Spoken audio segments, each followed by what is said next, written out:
It is 6:48. This is your morning in 8 minutes. A Knoxville man in custody this morning accused of pointing a gun at a Blount County Sheriff's deputy and leading them on a chase. You may have seen some helicopters flying around Blount County last night. The sheriff's office says it happened when a deputy approached Quinn Rader in the parking lot of Hamilton Crossing.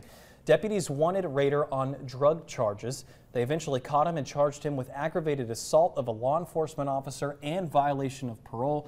No one is hurt. Right now, Knoxville police are looking for the person responsible for stabbing and killing a man. This happened early yesterday at an apartment on North Bertrand Street in East Knoxville. The Violent Crimes Unit trying to figure out what happened. If you know anything, contact Crime Stoppers. We have their number for you in our WVLT News app.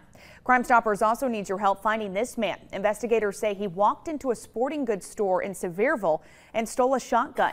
This happened on July 21st. He then left the store in a black Chevy Cobalt. If you know him, if you see him, or know anything, we do have the Crime Stoppers information for you right now in our app. Several charges against a former Knox County Sheriff's officer are now dismissed. Nicholas J. Phillips was fired in December of 2020.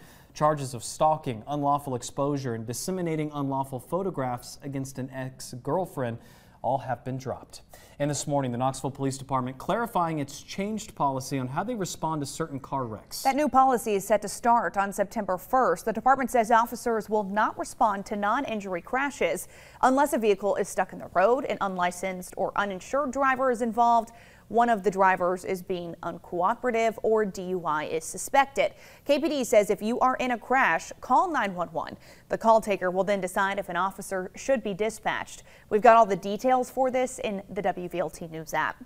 Meanwhile, a hotel manager in Gatlinburg says they caught another guest feeding a bear. Managers at the Quality Inn Creekside Hotel say they've had to kick out more than 10 people over the past year for these types of encounters. The latest happening last night. Well, this woman checked out but was caught petting a bear over the weekend. It's in Tennessee. It is not illegal to feed a bear except in Gatlinburg and the National Park. Meanwhile, this dog is okay after firefighters rescued it from a hot car. Crews say the car reached 156 degrees. This happened in Goodlettsville, just north of Nashville. Crews say the owner only rolled the car's window down just a couple of inches, but not enough to stay cool. Crews say that dog is very lucky to be alive. And council members in Nashville voting against hosting the Republican National Convention in 2024. State Republicans, even Governor Lee, have lobbied months for the convention to happen downtown, but council members voiced their concerns over security arrangements. The RNC will now vote on their location this Friday, with Milwaukee the new favorite to host the convention. And in eastern Kentucky, most everyone missing from the deadly flooding is now accounted for. The governor says the death toll remains at 37 this morning. More than 1,300 rescues have taken place over the last few days, with crews performing more than 1,000 wellness checks. The governor says rebuilding could take years as some homes are still missing. There are a couple of large organizations in Kentucky distributing donations to flood victims. We've made it easy for you to learn more about the ways you can help. It's all in the As Seen On section of the WVLT News app. And voters in Kansas are protecting abortion access in the state. In the first referendum since the Supreme Court overturned Roe v. Wade, voters chose to reject a measure that would have allowed the Republican-controlled legislature to restrict or ban abortions. A 2019 ruling by the Kansas Supreme Court called abortion a fundamental right under the state's Bill of Rights. President Biden today will sign an executive order making it easier for women to travel for an abortion. Meanwhile, around the world, House Speaker Nancy Pelosi has left Taiwan after stopping there despite threats from China. She's now the highest-ranking American official to visit Taiwan in a quarter century. The trip has riled China, which considers Taiwan part of its one-nation vision. In response to what Pelosi called a trip that honors Taiwan's democracy, China has started conducting military exercises, saying the U.S. will pay the price for undermining their interests. The White House says they are monitoring how China will economically respond to Taiwan. This morning, President Joe Biden says he will sign the burn pit legislation when it reaches his desk. The Senate passed the bill last night after a number of Republicans dropped their opposition following nearly a week of delays. Veteran organizations say it could impact more than 3 million veterans, including those exposed to toxins as far back as Vietnam. And back here at home, you can now visit a new Vietnam memorial. It's open at World's Fair Park. The monument says, "Welcome home." It's a saying many of these veterans have waited to hear for decades. The back of the monument highlights campaigns from the war, along with reminders of prisoners of war and those missing in action. And mark your calendars. Tomorrow is election day for the state. Yeah, this year's ballot, the longest since 2014. More than 60 different contests. They say be prepared to read when you get to the booth.